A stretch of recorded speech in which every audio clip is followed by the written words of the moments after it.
नमस्कार, स्वागत है आप सभी का इंडिया न्यूज हरियाणा में और मैं हूं आपके साथ आयुष चित्रांश। देश के लिए आज का दिन बेहद दुखद है। हमने अपने पहले सीडीएस जनरल बिपिन रावत को खो दिया है। तमिलनाडु के कुन्नूर में हुए हादसे में जनरल बिपिन रावत और उनकी पत्नी मधुलिका रावत समेत 13 लोगों की मौत हो गई है। जनरल का शव कल शाम तक दिल्ली लाया जाएगा। आपको बता दें कि हेलीकॉप्टर में कुल 14 लोग सवार थे। इनमें से एक ग्रुप कैप्टन वरुण सिंह का अभी इलाज चल रहा है। अब chief of defence staff general Bipin Rawat वायुसेना के Mi-17VH हेलीकॉप्टर से बुधवार के दोपहर करीब 3 बजे निर्धारित लेक्चर देने के लिए कुन्नूर जिले के वेलिंगटन स्थित डिफेंस सर्विसेज स्टाफ कॉलेज जा रहे थे। हेलीकॉप्टर ने सुलूर एयरबेस से उड़ान भरी थी और वेलिंगटन की ओर यह जा रहा था। इस दौरान हेलीकॉप्टर दुर्घटनाग्रस्त हुआ। सेना ने दुर्घटना के कारणों का पता लगाने के लिए जांच के आदेश दे दिए हैं। तो पूरे देश में इसके बाद शोक की लहर है। राष्ट्रपति, प्रधानमंत्री, रक्षा मंत्री समेत तमाम हस्तियों ने इसको लेकर के दुख जताया है। तो सीडीएस बिपिन रावत नहीं रहे हैं। ये एक दुखद खबर आज सामने आई। जिस तरह से ये Mi-17 हेलीकॉप्टर क्रैश हुआ, उसके बाद इसमें सवार जो 14 लोग थे उनमें से 13 लोगों के मृत्यु की खबर सामने आई। एक शख्स जिनका इलाज अभी भी अस्पताल में चल रहा है और उसके बाद आप देख रहे हैं कि लगातार इसको लेकर के शोक संवेदनाएं व्यक्त की जा रही हैं। राष्ट्रपति का ट्वीट हम आपको दिखा रहे हैं। राष्ट्रपति ने ट्वीट करते हुए क्या कुछ लिखा है ये आप देख रहे हैं आपके स्क्रीन पर। श्रद्धा सुमन राष्ट्रपति ने अपने बिपिन रावत को लेकर के अर्पित किए हैं। जनरल बिपिन रावत और उनकी पत्नी मधुलिका जी के असामयिक निधन से स्तब्ध और व्यथित हूं। देश ने अपने सबसे बहादुर सपूतों में से एक को खो दिया है। मातृभूमि के लिए उनके 4 दशकों की निस्वार्थ सेवा, असाधारण वीरता और वीरता से चिन्हित थी। उनके परिवार के प्रति मेरी संवेदनाएं, ये कहते हुए राष्ट्रपति रामनाथ कोविंद ने ये ट्वीट किया है। इसी तरह से प्रधानमंत्री की तरफ से भी ट्वीट किया गया। मैं तमिलनाडु में हेलीकॉप्टर दुर्घटना से बेहद दुखी हूं, जिसमें हमने जनरल बिपिन रावत, उनकी पत्नी और सशस्त्र बलों के अन्य कर्मियों को खो दिया है। उन्होंने पूरी लगन से भारत की सेवा की है। मेरी संवेदनाएं शोक संतप्त परिवारों के साथ हैं। प्रधानमंत्री नरेंद्र मोदी की तरफ से ट्वीट किया गया है। तो राष्ट्रपति ने भी अपनी शोक संवेदनाओं को व्यक्त किया, प्रधानमंत्री ने भी और फिर रक्षा मंत्री ने भी। बेहद दुर्भाग्यपूर्ण हेलीकॉप्टर दुर्घटना में chief of defence staff general Bipin Rawat, उनकी पत्नी और 11 अन्य सशस्त्र बलों के जवानों के आकस्मिक निधन से गहरा दुख हुआ। उनका असामयिक निधन हमारे सशस्त्र बलों और देश के लिए एक अपूरणीय क्षति है। ये ट्वीट रक्षा मंत्री राजनाथ सिंह ने किया है। मुख्यमंत्री मनोहर लाल ने भी तमिलनाडु में दुर्भाग्यपूर्ण हेलीकॉप्टर दुर्घटना में सीडीएस जनरल बिपिन रावत, उनकी पत्नी और अन्य सशस्त्र बलों के अधिकारियों के निधन से देश को राष्ट्रीय क्षति हुई है। उनके परिवार के प्रति मेरी संवेदनाएं हैं। पूरा देश इस दुखद घड़ी में दिवंगत लोगों के परिजनों के साथ है, ये कहते हुए मुख्यमंत्री मनोहर लाल ने भी ट्वीट किया है। तो एक के बाद एक ट्वीट्स आप देख रहे हैं। लगातार इस पूरी घटना को लेकर के अपना जो दुख है सब प्रकट कर रहे हैं। लेकिन जिस तरह से घटना घटित हुई है उसके बाद लोग स्तब्ध भी हैं और हैरान भी हैं, क्योंकि देश ने अपना पहला सीडीएस यानी कि चीफ ऑफ डिफेंस स्टाफ खो दिया है। जिस तरह से ये दुर्घटना घटित हुई है वो वाकई में हर किसी को स्तब्ध कर देने वाली है। कुल 14 लोग जो कि इस विमान में सवार थे, इस हेलीकॉप्टर में सवार थे, उनमें से 13 लोगों की मृत्यु हो गई है और इसका जो ऑफिशियल अनाउंसमेंट है वो भी कर दिया गया है। आधिकारिक तौर पर इसकी पुष्टि भी कर दी गई है। लेकिन इसमें सबसे जो दुखद पहलू है वो ये है कि सीडीएस बिपिन रावत और उनकी पत्नी मधुलिका रावत दोनों की जान चली गई है। तो ये पूरे देश को झकझोर देने वाली आज एक खबर है, जिससे हर कोई इस समय स्तब्ध है, परेशान है और देश के अंदर शोक की लहर है। लोग अपनी अपनी तरह से शोक संवेदनाओं को व्यक्त कर रहे हैं। अब सीडीएस बिपिन रावत के जो अचीवमेंट्स रहे हैं, जिस तरह से उन्होंने सीडीएस के पद पर रहते हुए समन्वय बनाते हुए सेना को एक नई दिशा में ले जाने के जो उनके काम रहे हैं या जो कोऑर्डिनेशन उनका रहा है, जिस तरह से, और इससे पहले भी सेना के अंदर भी जो महत्वपूर्ण भूमिका बिपिन रावत के द्वारा निभाई गई हैं, उसको आज हर कोई याद कर रहा है। उनके साथ जिन लोगों का कांटेक्ट रहा है, जो लोग उनके साथ काम कर चुके हैं या फिर जो लोग बिपिन रावत को नज़दीक से जानते हैं, वो सभी अपने अपने अनुभवों को बता रहे हैं। और ऐसे में आज का दिन देश के लिए बेहद दुर्भाग्यपूर्ण है, चूँकि आप देख रहे हैं कि देश ने अपने इस वीर सपूत को खोया है। देश ने अपने पहले सीडीएस को खोया है और जिस तरह से ये पूरा हादसा हुआ है उसके बाद हर कोई अपनी अपनी तरह से जो शोक संवेदनाएं हैं वो व्यक्त कर रहा है। प्रधानमंत्री हों, चाहे राष्ट्रपति हों, सूबे के मुख्यमंत्री हों या अन्य पॉलिटिकल पार्टी के लीडर हों, सभी ने अपनी संवेदनाओं को व्यक्त किया है और देश के अंदर भी आप देखें कि एक अलग तरह का माहौल इस समय है। उत्तराखंड के पौड़ी गढ़वाल में जन्म हुआ था सीडीएस विपिन रावत का। कुछ जानकारी हम आप तक पहुंचा देते हैं। जनवरी 1979 में सेना में मिजोरम में पहली पोस्टिंग विपिन रावत की हुई।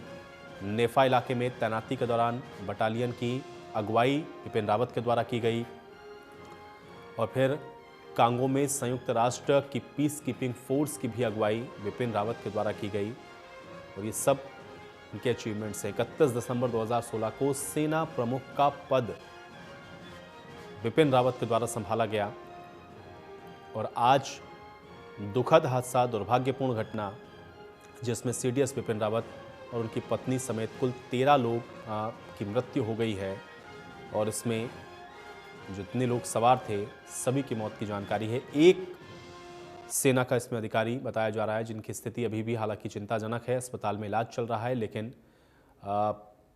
13 लोगों की दुखद मृत्यु हुई है। तस्वीरें हम आपको दिखा रहे हैं। ये तस्वीर घटनास्थल की है जहां पर आप देख सकते हैं किस तरह से जब ये पूरा हेलीकॉप्टर क्रैश हुआ है तो उसके बाद वहां पर जो आग की लपटें हैं वो उठती हुई आप देख सकते हैं। इस तस्वीरों में भी विमान पूरी तरह से आग के गोले में तब्दील हो गया और उसके बाद तो जानकारी सुबह से आनी शुरू हुई वो इस दुखद खबर के साथ समाप्त हुई कि सीडीएस विपिन रावत भी हमारे साथ नहीं रहे हैं। ये जानकारी भी इसी के साथ सामने आई। तो कुल मिलाकर के आज देश ने सीडीएस विपिन रावत को खो दिया है। अब लोग अपने अपनी तरह से अपने अपने श्रद्धा सुमन अर्पित कर रहे हैं। सीडीएस विपिन रावत, उनकी पत्नी या अन्य भी जो सेना के जवान इस हेलीकॉप्टर में सवार थे जिन्होंने अपनी जान गंवाई इस दुखद हादसे में, सभी के प्रति अपनी शोक संवेदनाओं को लोग व्यक्त कर रहे हैं। लेकिन ये जो हादसा हुआ है, यह हादसा भी कई सवाल को साथ में लेकर के आया है कि आखिर इतना जो हाई सिक्योरिटी जिसको कहा जाता है या फिर आप ये कहें कि इतना टेक्निकली एडवांस या फिर इतना रिलायबल ये जो हेलीकॉप्टर है आखिर कैसे दुर्घटना का शिकार हो गया, क्योंकि कई बड़े ऐसे सेना के ऑपरेशंस रहे हैं जिसमें इस हेलीकॉप्टर का इस्तेमाल हुआ है, लेकिन उसके बावजूद भी दुर्घटना का शिकार इसका हो जाना और इस घटना के पीछे की क्या वजह रही हैं, किस तरह से और किन कारणों के चलते या दुर्घटनाग्रस्त हुआ ये हेलीकॉप्टर, ये भी सवाल लोगों के मन में है। और अब कुल मिलाकर के इसको लेकर के अब जो जांच है वो भी होने वाली है और जांच जैसे जैसे आगे बढ़ेगी देखना ये होगा कि इस जांच में निकल कर क्या कुछ सामने आता है। बहरहाल आज हम भी इसी पर चर्चा करते हैं। फिलहाल दो मेहमान मेरे साथ जुड़े हुए हैं, पहले उनका परिचय आपके साथ कराते हैं, फिर चर्चा में आगे बढ़ेंगे। रिटायर्ड कर्नल इंद्रजीत सिंह जी हमारे साथ जुड़ रहे हैं जो कि डिफेंस एक्सपर्ट हैं। कर्नल इंद्रजीत सिंह जी, बहुत स्वागत है आपका इस चर्चा में। रिटायर्ड ब्रिगेडियर एन डबास जी हमारे साथ जुड़े हुए हैं, आप भी डिफेंस एक्सपर्ट हैं। रिटायर्ड ब्रिगेडियर एन डबास जी, आपका भी स्वागत है। कर्नल इंद्रजीत जी, आपसे ही मैं शुरुआत करना चाहूँगा। एक तो आज का दिन वाकई में बहुत दुखद है, लोग अपनी अपनी तरह से श्रद्धांजलि अर्पित कर रहे हैं, लेकिन किस तरह से इसको देखा जाए, जिस तरह से पूरी घटना घटित हुई और आज देश ने सीडीएस विपिन रावत को खो दिया है, कितनी बड़ी क्षति के तौर पर आप इसको देखते हैं? नमस्कार। एंड एक बहुत बड़ा लॉस हुआ जनरल रावत के जाने के बाद, क्योंकि उन्होंने एक रिमार्केबल लीडरशिप और एक स्ट्रैटेजिक विजन जो है आर्मी को दी है और जो उनकी स्ट्रेंथ है डिफेंस कैपेबिलिटीज को और जो उनकी कॉन्ट्रीब्यूशंस रही हैं नेशनल सिक्योरिटी के लिए बहुत ही सराहनीय है। उन्होंने अपनी आउटस्टैंडिंग सर्विस जो है नेशन को, उसके लिए वो हमेशा याद रहेंगे। बट आज का जो दिन है एक बहुत ही दुख का दिन है जहाँ पे हमने उनको लूज किया है और एक ऐसा वॉइड वो छोड़ के गए हैं, क्योंकि सीडीएस की जो अपॉइंटमेंट है काफ़ी साल के बाद इंडिया में पहली बार सीडीएस की अपॉइंटमेंट बनी थी और एक सीडीएस का रोल उन्होंने जो निभाया वो एक डेडिकेशन के साथ करते हुए निष्ठा के साथ निभाया और उनका जो वे ऑफ वर्किंग था, तीनों फोर्सेस को लाना, इकट्ठा करना, थिएटराइजेशन के बारे में बात करना, फ्यूचर वॉरफेयर के बारे में बात करना, चाइना को हेड ऑन लेना और सुपर पावर के रोल में इंडिया को लाना, साइबर वॉरफेयर के बारे में लाना, एआई को लाना। सो एक वाइड क्रिएट होगा, क्योंकि जो आर्मी, एयरफोर्स और नेवी तीनों जो फोर्सेस हैं उनको इकट्ठा थिएटर के हिसाब से जो ला के वॉरफेयर करना, एक विजन उनका था और उन्होंने उसकी तरफ आगे बढ़ भी रहे थे। और ये कि वॉइड शायद हम लोग पूरा नहीं कर पाएंगे, आने वाले जो जो सीडीएस जो अपॉइंट होंगे उनके लिए एक मेजर चैलेंज होगा कि इस विजन को, इस थॉट प्रोसेस को, इस स्ट्रैटेजी को और in sync with the Nations policy और नेशन की जो स्ट्रैटेजी है, सिक्योरिटी पोस्चर है, उनको मेंटेन करके आगे चलना एक एक बहुत बड़ा चैलेंज आएगा। एंड नवाज जी, आपसे भी मेरा यही सवाल है, क्योंकि पूरे देश के अंदर इस समय हम ये कह सकते हैं कि लोग श्रद्धांजलि तो अर्पित कर रहे हैं, लेकिन अपनी अपनी तरह से लोगों के अपने अपने सवाल भी हैं इसके साथ। कितना बड़ा एक झटका या कितनी बड़ी एक क्षति के तौर पर इसको आप देखते हैं? आपका एक रिमार्क मैं इस पर चाहता हूँ। सबसे पहले तो आपके चैनल के माध्यम से मैं जनरल बिपिन रावत साहब की फैमिली और बाकी 13 जो अधिकारी थे उनकी फैमिलीज और उनके जान पहचान के रिश्तेदारों को श्रद्धांजलि देना चाहूँगा। ये देश के लिए बहुत बड़ा लॉस है और देश के लिए खाली जनरल बिपिन रावत का ही नहीं, बाकी भी अधिकारी हैं, चाहे वो छोटा अधिकारी है जो बड़ा अधिकारी है, जो जाता है इस तरह से अचानक से, उसका बहुत क्षति होती है। और जनरल साहब बिपिन रावत साहब को मैं पर्सनली जानता था, मेरे से वो थोड़ा ही सीनियर थे फौज में जी। और कई बार हम लोगों ने आपस में सर्विस इकट्ठी की है और पर्सनली मेरे नाम को वो जानते थे और हम उनको जानते थे, मिलते थे। तो हमारे लिए एक बड़ा मित्र भी हमने खोया है।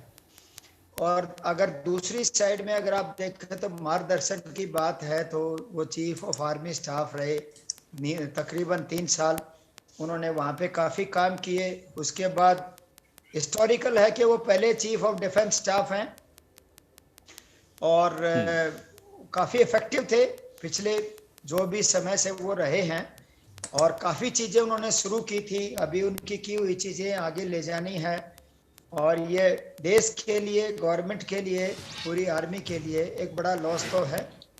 पर फिर भी देश है, हमने सोचना है इस दुख की घड़ी में अपना संयम को रखना है और आगे सोचना है और आगे फौज के बारे में हमने आगे जो काम है देश के बारे में वो सोचना है। और आपके माध्यम से दोबारा मैं उनके परिवार को और बाकी 13 जितने अधिकारी हमने आज खोए हैं उन सब के संतप्त परिवार को अपनी श्रद्धांजलि देना चाहूँगा। तो हमारी तरफ से ये बिल्कुल। इस बीच हमारे साथ retired wing commander Sumit Chaudhary ji भी जुड़े हुए हैं, आप भी डिफेंस एक्सपर्ट हैं। सुमित चौधरी जी, आपका भी स्वागत है इस चर्चा में। सुमित जी, दुखद है आज का जो कुछ भी जो घटनाक्रम हुआ है और जिस तरह की खबर हम लोगों ने आज सामने आई या जो खबर हम लोगों ने आज सुनी, हर कोई हतप्रभ है, भरोसा कर पाना थोड़ा सा मुश्किल है, लेकिन जो है वो तो सामने है। कितना बड़ा इसको आप एक सेटबैक देखते हैं सुमित चौधरी जी, और इसको कैसे देखा जाए? जी, मैं आप सबकी बात से सहमत हूँ। It's a big loss for the country today.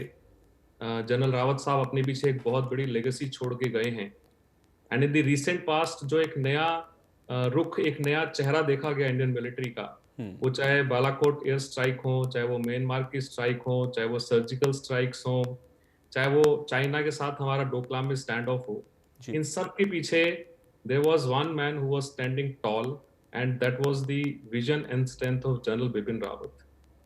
और जैसे कर्नल साहब ने भी वही बताया, the kind of planning which he was doing future के लिए, इंडियन आर्म फोर्सेस के लिए, वो चाहे आर्मी हो, एयरफोर्स हो, नेवी हो, वो जिस तरह का विजन लेके आए थे एज द फर्स्ट सीडीएस, वो अपने आप में एक बहुत रिमार्केबल था और बहुत सारी चीज़ों पे वो लगातार काम कर रहे थे। So it's a big loss for the country today and same must be getting equalled by the entire country. So a big and tragic moment for the country, that's what I will say. Colonel साहब, आपसे भी मेरा यही सवाल है, चूंकि contribution तो आज हर कोई याद कर रहा है, लेकिन इसको और किस तरह से आप देखेंगे, और ख़ासतौर से जिस तरह से हम लोग देखते हैं कि बिपिन रावत जी ने तमाम जो उनके इसके पहले के अचीवमेंट्स रहे हैं या जिन जिन विषयों पर उन्होंने काम किया है, सीडीएस की पोस्ट को संभालते हुए जो कोऑर्डिनेशन वो कर रहे थे, या सेना के अंदर जो तमाम हम ये कह सकते हैं कि जो उनकी ज़रूरत की जो चीज़ें थीं, या बहुत सारे ऐसे आमूलचूल परिवर्तन थे जिस पर वो बड़ा फोकस नज़र आते थे, क्या उन सबको भी कहीं ना कहीं एक तरीके से सेटबैक के तौर पर हम देखें, या उसको भी एक बड़ा गहरा झटका लगा है आज जिस खबर को हम लोगों ने जाना है या जिस खबर को आज हम लोगों ने पढ़ा है? झटका जरूर लगता है, क्योंकि एक स्ट्रैटेजी जो एक जनरल साहब की होती है उसको फुलफिल करना, पर इंडियन आर्मी एक बहुत ही स्ट्रॉन्ग एज ए फोर्स है, और इंडियन डिफेंस फोर्सेस, क्योंकि वो सीडीएस का ओहदा होल्ड कर रहे थे, चाहे वो आर्मी हो, नेवी हो, एयरफोर्स हो, तो एक बड़ी स्ट्रॉन्ग ऑर्गेनाइजेशन है हमारी। और जो पॉलिसीज होती हैं, जो विजन्स होती हैं, जो आगे काम का तरीका होता है, एक वो बड़ी सिस्टमेटिक वे में किया जाता है। और जैसे जनरल विपिन रावत का सबसे मेजर फोकस था थिएटराइजेशन, कमांड थिएटराइजेशन, जिसके ऊपर वो काम कर रहे थे, बड़े टाइम बाउंड मैनर में काम कर रहे थे। इंडिजिनाइजेशन जो मिलिट्री इक्विपमेंट का है, उसके ऊपर काम कर रहे थे। तो ये सब जो चीजें हैं, इनको सेटबैक तो जरूर आता है, बट थोड़ा सा टाइम लगता है। बट जो प्लानिंग है, हाई लेवल की जो हमारी प्लानिंग होती है, डिफेंस फोर्सेस की प्लानिंग होती है, वो एक पूरी साइकिल है, और उसमें जितने भी लोग आते हैं वो अपना अपना कंट्रीब्यूशन देते हैं। डेफिनेटली लॉस जरूर है, बट इसको मैं बहुत कॉन्फिडेंट हूं, इसको हम टाइम बाउंड मैनर में चीजें आगे बढ़ेंगी। एंड अब्बास जी, मेरा एक सवाल आपसे इसलिए भी ये है क्योंकि आपने अभी कहा कि आप पर्सनली भी उनको जानते थे और विपिन रावत जी भी आपको पर्सनली जानते थे। कोई ऐसी चीज़ जो आज आप हम लोगों के साथ शेयर कर सकें, हमारे दर्शकों को बता सकें, जो आपको बहुत कहीं पर्सनली बहुत प्रभावित करती हो या जिसको आप एडमायर करते हो, वो ऐसी क्या चीज़ है जिसको आप बता सकते हैं, या फिर जो चीज़ आपके जहन में इस समय आ रही हो, या जिस चीज़ को आप शेयर करना चाहते हो?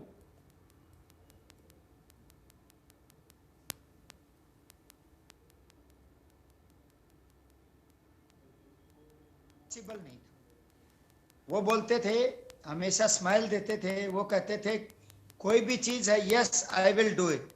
फर्स्ट थिंग उनका ये होता था, जैसे कोई भी किसी भी ओहदे पे वो रहे, अगर उनके सीनियर अधिकारी उनको कभी बोलते थे कि आपको ये काम करना है, तो पहला आंसर उनका सबसे बड़ा ये होता था कि yes I can do it and I will do it. Similarly जब वो चीफ थे, गवर्नमेंट के साथ जितना उन्होंने काम किया, कभी भी मतलब गवर्नमेंट की जो भी एक्सपेक्टेशंस थी, वो उसमें बहुत खरे ही नहीं उतरे, मतलब गवर्नमेंट की एक्सपेक्टेशन से उन्होंने बढ़ के काम किया जी। तो ये उनका एक बहुत पॉजिटिव एटीट्यूड वाली जो बात थी, ये उनकी एक मेमोरेबल चीज है।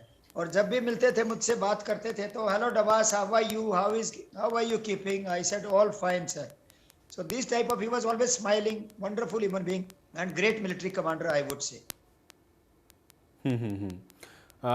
सुमित चौधरी जी, एक चीज़ मैं और आपसे भी ये जानना चाहूँगा, क्योंकि हालांकि डबास जी तो पर्सनली उन्होंने बताया कि वो उनको जानते थे, उनके साथ उनके रिलेशनशिप थे, बातचीत वगैरह होती रहती थी, लेकिन आप अगर एक चीज़ में एक सीडीएस होने के नाते अगर बिपिन रावत के उनके बतौर कार्यकाल को अगर मैं देखूँ, या उससे पहले भी सेना के अंदर जो उनकी भूमिका रही, कौन सी चीज़ ऐसी है जिसको आज आप यहाँ पर याद कर सकते हैं, या जिसको आप कह सकते हैं कि हाँ वो वाकई में कहीं ना कहीं उसको हम लोग एक गैप के तौर पर देखेंगे और उसको मिस किया जाएगा? ऐसी कौन सी चीज़ है जो आपको भी पर्सनली बड़ा एडमायर करते हो, या आप उसको एडमायर करना चाहते हो? मैं इस चीज़ को थोड़ा समझना चाहूँगा आपसे। ऑन अ पर्सनल नोट, मुझे कई बार मौका मिला जनरल रावत साहब को प्रेजेंटेशंस देने का। I was heading the finance wing of the canteen stores department in Bombay. तो वहाँ से हम जनरल रावत साहब को कई बार प्रेजेंटेशन देने आए, और जैसे अभी साहब ने बताया, वो बिल्कुल सही बात है। He was a very very pro government and pro soldier man. वो जितना सरकार की नीतियों की तरफ ध्यान देते थे, उतना ही एक सैनिक को, एक सोल्जर को की क्या आवश्यकताएं हैं उन पे ध्यान देते थे। उनकी कोशिश रहती थी एक बैलेंस बना के दोनों में चला जाए, ताकि पूरे देश का विकास हो और देश का डिफेंस जो है वो मजबूती से आगे बढ़ता रहे। एंड एज द कर्नल साहब सेड वेरी वेरी राइटली, उनका जो विजन था regarding the development of armed forces, regarding the modernisation of armed forces, और उसको एक मेक इन इंडिया के जो नया कॉन्सेप्ट शुरू हुआ है हिंदुस्तान में, उसके दायरे में रखते हुए कैसे आर्म्ड फोर्सेस को आधुनिक बनाया जा सकता है, कैसे मॉडर्न वॉरफेयर को अचीव किया जा सकता है, keeping in view the development which is happening in the globe, वो एक बहुत ही अच्छा यूएसपी था जनरल साहब का, जो कि मिस किया जाएगा। But I am sure the armed forces have their own way of coping up with these kind of losses. So we will strongly come back in a very time bound manner for a good CDS. But उनकी जो कार्यशाली थी, उनका जो vision था, उनका जो skill था, उसको डेफिनेटली मिस किया जाए। कर्नल साहब, एक चीज़ थोड़ा और मैं आपसे जानना चाहूँगा, आप क्योंकि अब इसको लेकर के भी बहुत सारे क्वेश्चंस हैं, मुझे लगता है कि आप सब लोग इसको थोड़ा सा और अच्छे से बता सकते हैं। जब हम लोग MI-17 हेलीकॉप्टर की बात करते हैं तो हम लोगों को ये पता है कि टेक्निकली बड़ा एडवांस हैं, बहुत वीवीआईपी मूवमेंट भी इस हेलीकॉप्टर से होते हैं और बहुत सारे ऐसे मेजर ऑपरेशंस हैं जो कि इसी हेलीकॉप्टर से सेना ने अंजाम दिए हैं। सर्जिकल स्ट्राइक तक में भी इसका इस्तेमाल हुआ है, लेकिन उसका क्रैश हो जाना और उसके बाद उससे जुड़े हुए जो तमाम तरीके के सवाल हैं, और इस हेलीकॉप्टर के बारे में या इसकी टेक्निकलिटीज़ के बारे में आप और क्या बता सकते हैं? कैसे देखा जाए इस ओवरऑल इस इंसिडेंट्स को, ये भी मैं थोड़ा आपसे समझना चाहूँगा कर्नल साहब।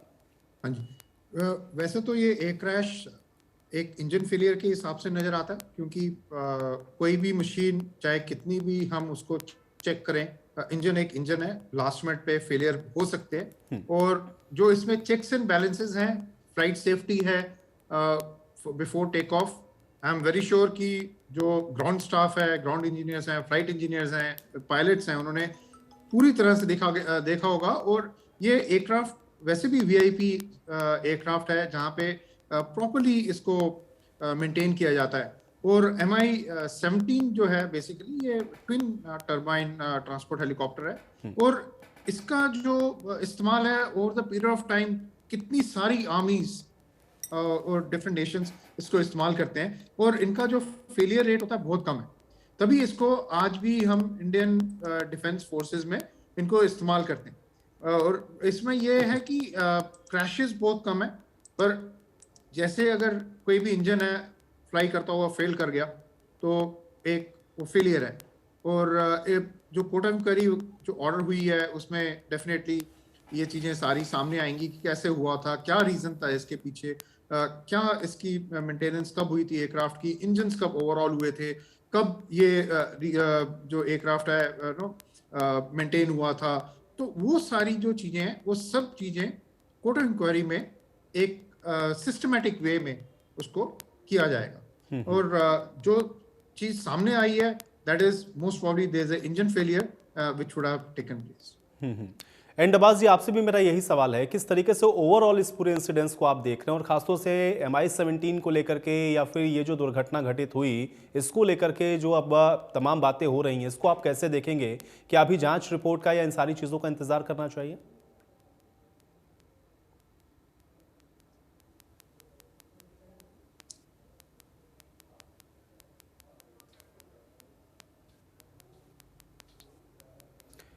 डबास जी, मुझे लग रहा है शायद आपका ऑडियो म्यूट है, एक बार अनम्यूट करें।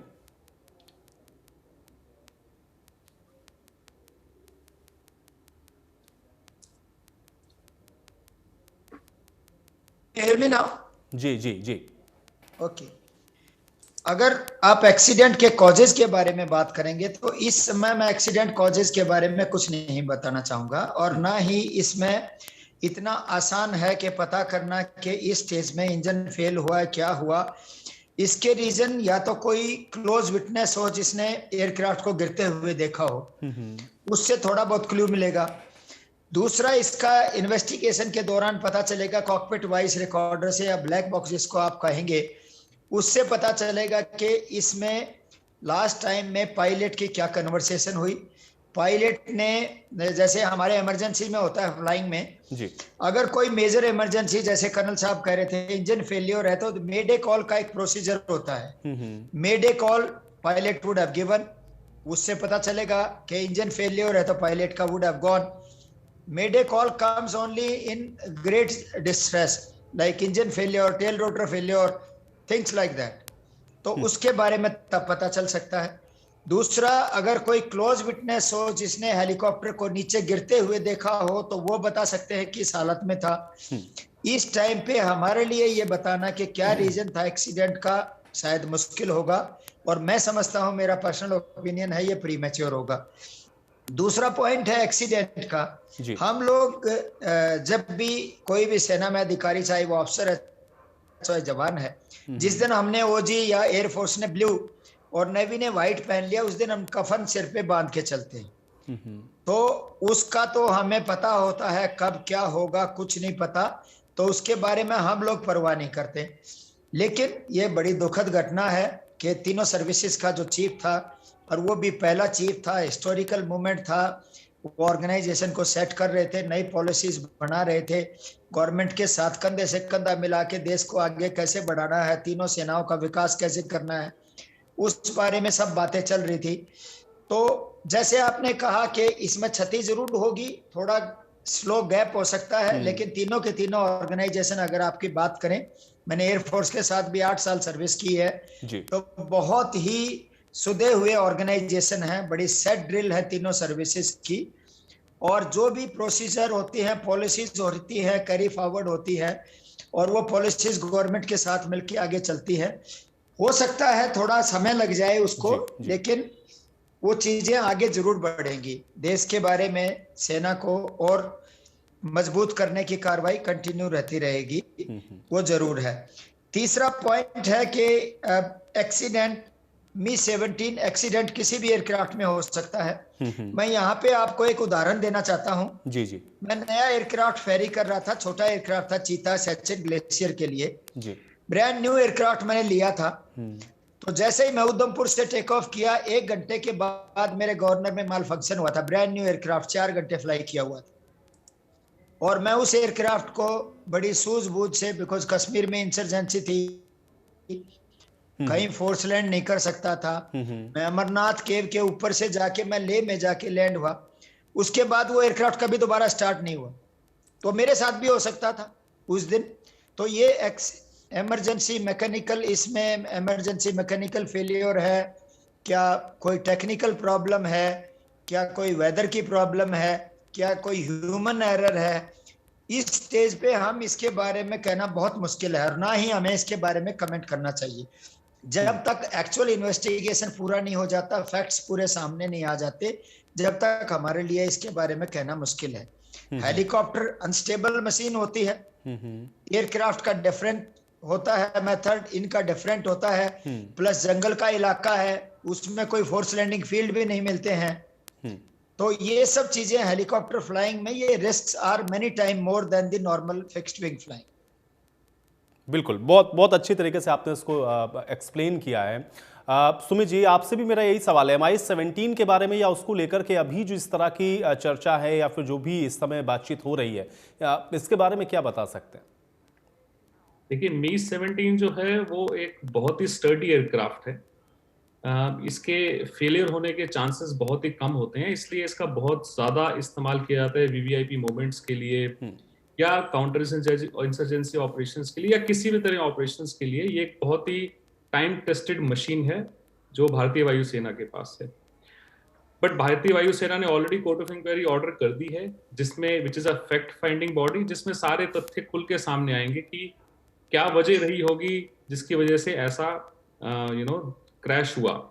But as of now what we have gathered looks like it's a combination of bad weather. उस समय वहां पे उस पॉकेट में अभी वेदर जो है वो बहुत खराब चल रहा है।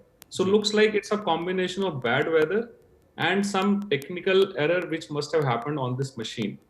बट बिल्कुल सही कहा गया है, कोर्ट ऑफ इंक्वायरी के बाद ही इस बारे में कुछ टिप्पणी करना, कुछ कमेंट करना ठीक रहेगा, जो कि सारे की सारी चीजें बहुत स्पष्ट तरीके से सबके सामने लेके आएगी कि क्या वजह रही होगी इस तरह के क्रैश की। कर्नल साहब, अब मैं एक बार फिर से बिपिन रावत जी पर ही आता हूं, क्योंकि सीडीएस की पोस्ट संभालने के बाद कुछ कॉन्क्रीट चीजें अगर आप कुछ जिसको आपने फाइंड आउट किया हो कि जिसको बहुत बेहतर तरीके से आगे बढ़ाया जा रहा था या जिसमें बहुत अच्छी भूमिका बिपिन रावत जी की आपको नजर आ रही थी, तो वो ऐसी क्या चीज़ है जो आप आज बता सकते हैं? मैं थोड़ा सा उसको और आपसे समझना चाहूँगा। हाँ जी, एक तो मैंने जो पहले आपको थिएटर कमांड्स के बारे में बताया, जॉइंटमैनशिप, आर्मी, एयरफोर्स, नेवी को, तीनों जो सेनाओं को जॉइंटमैनशिप में लाने के लिए एक उनका जो विजन था, सबसे मेजर वो था indigenisation of Indian military equipment, जो मेक इन इंडिया कंसेप्ट, उसको लेके आना। इसके अलावा उन्होंने साइबर वॉरफेयर के ऊपर, आने वाली जो वॉरफेयर्स हैं उनके ऊपर बहुत तवज्जो दिया, और जो इंडियन डिफेंस फोर्सेस को साइबर वॉरफेयर के लिए तैयार करने के लिए एक विजन भी लेके आए, और वो इंडिया को एक नेक्स्ट एआई सुपर पावर के रूप में देखना चाहते थे, फौज को, थ्रू इनोवेशन एंड रिसर्च। सो वो एक फौज को वो हायर डिफेंस ऑर्गेनाइजेशन के रूप में और एक सुपर पावर के रूप में इस पूरे वर्ल्ड में, वो उनका विजन था और वो उसी की तरफ चल रहे थे। और उनके जो, अगर आप जो कार्य भी उनके देखें, इन्हीं डायरेक्शंस में थे, एंड काफी सारे काम उन्होंने बहुत फास्ट ट्रैक मोड में भी किए और उसके रिजल्ट्स जो ग्राउंड पे आने शुरू भी हो गए। एंड वही उनका जो विजन था, आज हम मतलब आने वाले टाइम में उनको देखेंगे। एंड अब्बास जी, आपसे भी मेरा यही सवाल है, क्योंकि सीडीएस की पोस्ट पर रहते हुए कौन सी चीज़ें आपको ऐसी हैं जो कि बिपिन रावत के साथ आपको जुड़ती हुई, या जिस दिशा में वो काम कर रहे थे उसमें ऐसी कौन सी चीज़ है जो आपको लगता है कि बहुत ज़्यादा अप्रिशिएट उसको किया जाना चाहिए और बहुत कॉन्क्रीट वो काम हुआ जो कि सीडीएस के पोस्ट पर रहते हुए बिपिन रावत जी के द्वारा किया जा रहा था? थोड़ा सा अगर उसको आप बता पाएँ हमारे दर्शकों के लिए। जैसे कर्नल इंद्रजीत साहब ने बताया, सबसे बड़ा उनका KRA था ज्वाइंट मैनशिप का। तो सबसे ज्यादा तवज्जो उसी चीज पे रखते थे कि फ्यूचर वॉरफेयर जो होगा, फ्यूचर वॉरफेयर में किसी एक सेना, चाहे वो नौसेना है या वायुसेना है या थल सेना है, किसी एक सेना की वॉरफेयर नहीं होनी है। तो ये उनका, जैसे अमेरिका के स्टाइल से, अमेरिका में थिएटर कमांड्स हैं, तो उस हिसाब से वो इसको थिएटराइजेशन करके और ट्राई सर्विसेज के ज्वाइंट कमांड्स के बारे में बातें कर रहे थे और उन्होंने उसको काम को आगे बढ़ाया था। और ये बात कुछ हद तक अगर आप इसको देखोगे तो इसकी बहुत ज्यादा समय से जरूरत थी, क्योंकि क्या होता है कि ज्वाइंटमैनशिप कोऑर्डिनेशन, अब तीनों सेनाएं अगर अलग अलग रहती हैं तो उसमें थोड़ा प्रॉब्लम जरूर आता है। तो जब वो एक ही कमांडर के नीचे आती हैं, तो जहां पे जितना नेवी का एलिमेंट चाहिए वो उतना नेवी का एलिमेंट, जितना आर्मी का एलिमेंट चाहिए वो आर्मी का एलिमेंट, और जहां जितना एयरफोर्स का एलिमेंट चाहिए वो एयरफोर्स का एलिमेंट अगर वो साथ रखते हैं और एक कमांडर के नीचे रखते हैं, तो उसमें जाहिर बात है कि उसमें कोऑर्डिनेशन में, ऑपरेशनल कोऑर्डिनेशन में और स्पेशली एग्जीक्यूशन में फायदा होता है। तो इनका ये मेन KRA था, सबसे बड़ा KRA ये था। दूसरा KRA उनका, मैं समझता हूं कि वो इंडिजिनाइजेशन में बहुत ज्यादा जोर देते थे और उनका मेन एम ये था कि मैं डिफेंस के बजट को कैसे कम करूं ताकि सरकार को मदद करूं कि बाकी विकास कार्यों में, बाकी चीजों में भी वो पैसा इस्तेमाल हो सके। तो डिफेंस बजट को जो है कंजर्व करके, वेस्टफुल एक्सपेंडिचर को वो अपने तरीके से देखते थे, कुछ चीजों को वो समझते थे वेस्टफुल एक्सपेंडिचर है, उसको कट करते थे। तो ये सब चीजें याद रखी जाएंगी उनकी तरफ से। सुमित जी, आपसे भी मेरा यही सवाल है, आप भी कुछ और बता सकते हैं हमारे दर्शकों के लिए कि ऐसी कौन सी चीज़ें हैं जो कि आपको लग रहा था कि विगत दिनों सीडीएस बनने के बाद जो कि बहुत कॉन्क्रीट तौर पर हम लोग को नजर आई, या उसमें बहुत अच्छा उनका अचीवमेंट रहा, या उसमें बहुत अच्छे प्रयास वो कर रहे थे? देखिए, सीडीएस पद की जो क्रिएशन की गई, वो की गई इंटीग्रेटेड डिफेंस मैकेनिज्म के ऊपर, so that all the three forces can club in the resources, and then only optimization of all the available resources, the national assets should be put to use. थोड़ा सा बताना चाहेंगे about the role of CDS. CDS is a member of Defense Acquisition Council and Defense Planning Committee. Also, he is the principal advisor on the defense matters to the defense minister. इसके साथ साथ he is part of Nuclear Command Authority, which is headed by the Prime Minister of India. इन सभी के अंदर अगर आप देखेंगे तो एक मूल रूप जो निकल के आएगा वो है मॉडर्नाइजेशन ऑफ आर्म्ड फोर्सेस। उनका विजन था कि Indian armed forces, whether it is army, navy और air force, they all should be modernised to the extent possible, and the resources available to all the three services should be optimally utilised so that there is no wastage to the government of India and to the country. तो ये जो modernisation और उस modernisation को make in India के दायरे के बीच में करना, ये एक बहुत बड़ा विजन था बिपिन रावत साहब का। इसलिए आप देखेंगे ऑफ लेट बहुत सारी मेजर प्रोक्योरमेंट्स या तो पूरी की गई या इनिशिएट की गई, स्पेशली इन इंडियन एयरफोर्स। इन सब के पीछे बिपिन रावत साहब का एक बहुत महत्वपूर्ण योगदान था और वो एक ही दिशा में काम कर रहे थे कि हमें भारतीय सेनाओं को बहुत ही अत्याधुनिक बनाना है, लेकिन मेक इन इंडिया की अम्ब्रेला के नीचे रहते हुए बनाना है। तो ये एक चीज है जिसको बहुत मिस किया जाएगा बिपिन रावत साहब के जाने के बाद। कर्नल साहब, जो बात अभी यहाँ पर विंग कमांडर जी की तरफ से कही गई है, क्या आपको लगता है कि वाकई में यही एक बहुत बड़ा चैलेंज था? एक तो हमको मॉडर्नाइजेशन भी करना था, दूसरा ये भी था कि मेक इन इंडिया को भी उसके साथ जोड़ना। शायद ये एक यूएसपी थी बिपिन रावत की, जिसको हम लोग अभी मिस करेंगे। और एक खाका उन्होंने खींच दिया है, एक वे उन्होंने बता दिया है। अब आगे भी जो इस पोस्ट पर होगा उसके लिए भी वही एक तरीका और उसी पर हमको बढ़ता हुआ, या वो जो प्रोग्राम्स हैं वो उसी पर आगे चलते हुए देखेंगे। बिल्कुल। और ये मैं बताना चाहूंगा कि सीडीएस की जो अपॉइंटमेंट थी, पहली बारी ऐसी अपॉइंटमेंट क्रिएट की थी और उसके लिए कोई सेट रूल्स नहीं थे। उन्होंने ऐसे रूल्स जो हैं डिफाइन किए, उसके पैरामीटर्स डिफाइन किए।